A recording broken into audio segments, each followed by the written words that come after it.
You do not wake up to birds. You wake up to engines, canvas flapping in the wind, boots moving through mud, and someone calling for more bandages before the sun has even decided to rise. You are not a soldier in the usual movie sense. You are not storming beaches. You are not leading charges. You are not written into history with a flag in your hand. But you are close enough to the war that the ground shakes when the guns speak. And every time a convoy arrives, you know exactly what it means. More men are coming. Some will walk in. Some will be carried. Some will be silent. And your job is to decide what can be done first.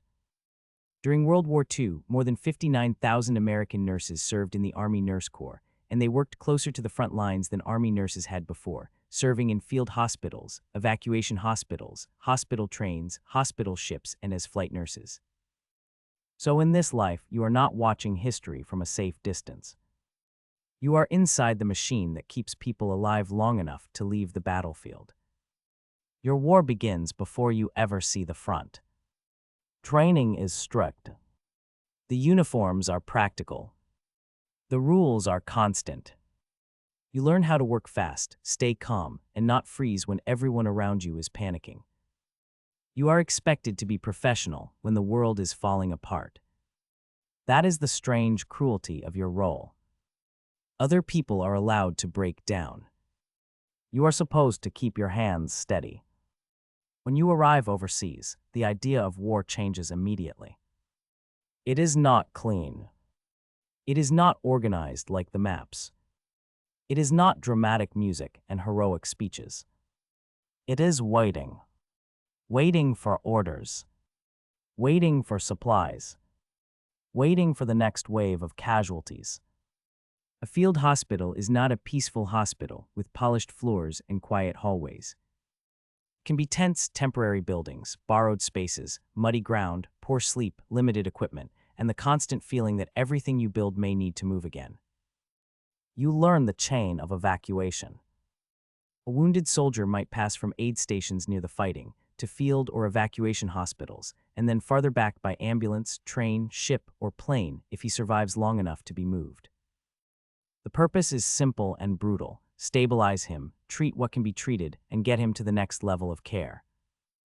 That system mattered because speed could decide whether a person lived or died. And now you are part of that speed. When the ambulances arrive, there is no perfect order. There is only urgency. You check who needs surgery first. Who can wait? Who must be moved? Who needs warmth, fluids, oxygen, or just someone nearby so they are not alone. This is where the word triage stops being a medical term and becomes a moral weight. Because you cannot help everyone at the same time. You have to choose the order.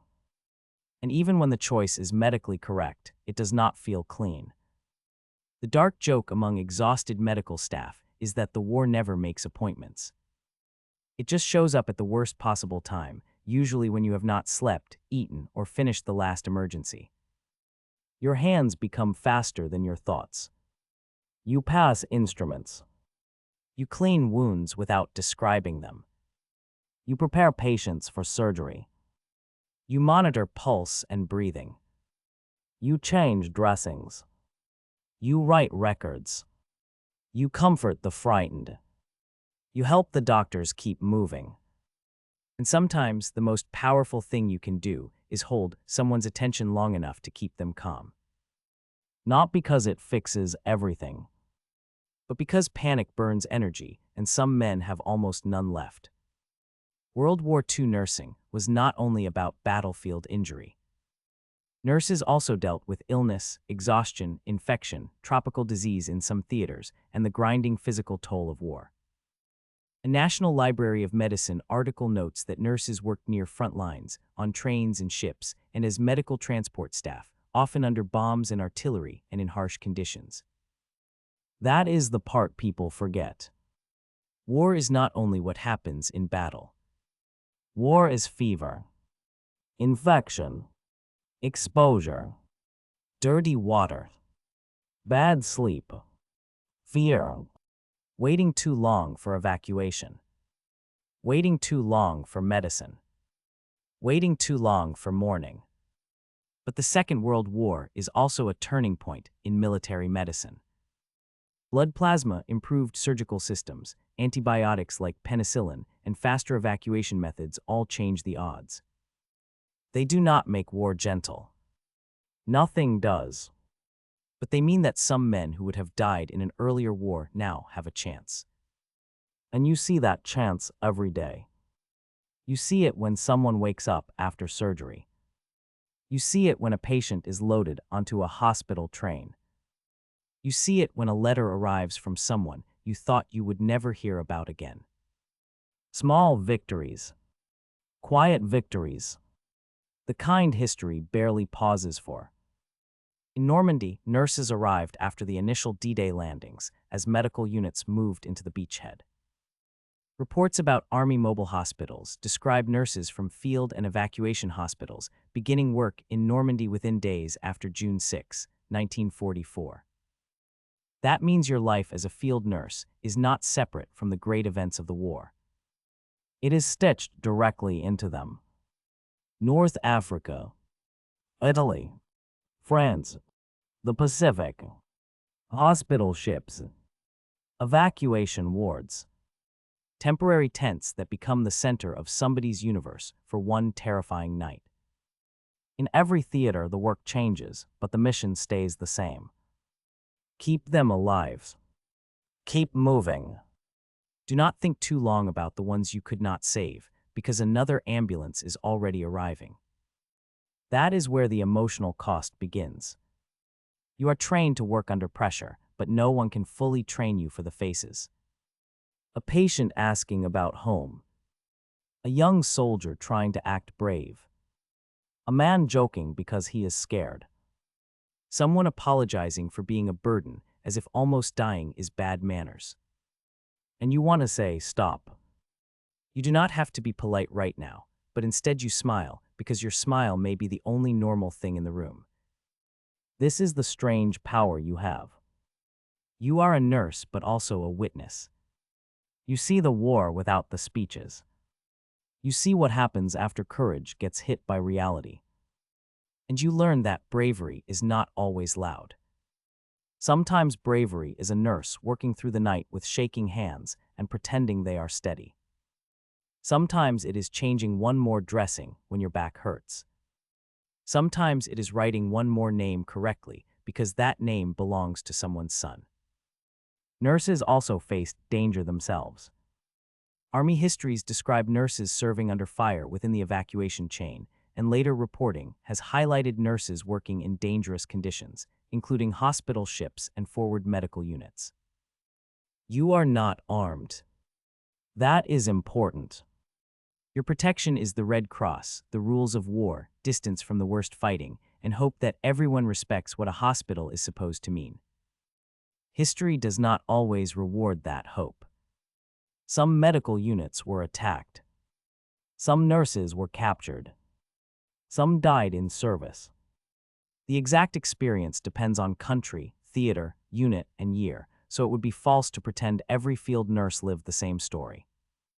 Some served in Europe. Some in the Pacific. Some in North Africa. Some on ships. Some on aircraft. Some in hospitals far behind the lines. But the shared truth is this: the war needed nurses everywhere. And it asked too much of them. By the end of the war, the number is huge. More than 75,000 American women wore a nurse's uniform during the Second World War, according to the National Library of Medicine. The U.S. Army Nurse Corps alone counted more than 59,000 nurses. The Navy Nurse Corps also expanded massively during the war. But numbers are dangerous. They make sacrifice sound organized.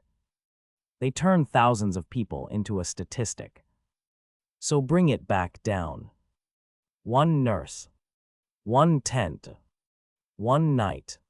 One patient whispering for water. One clipboard with names.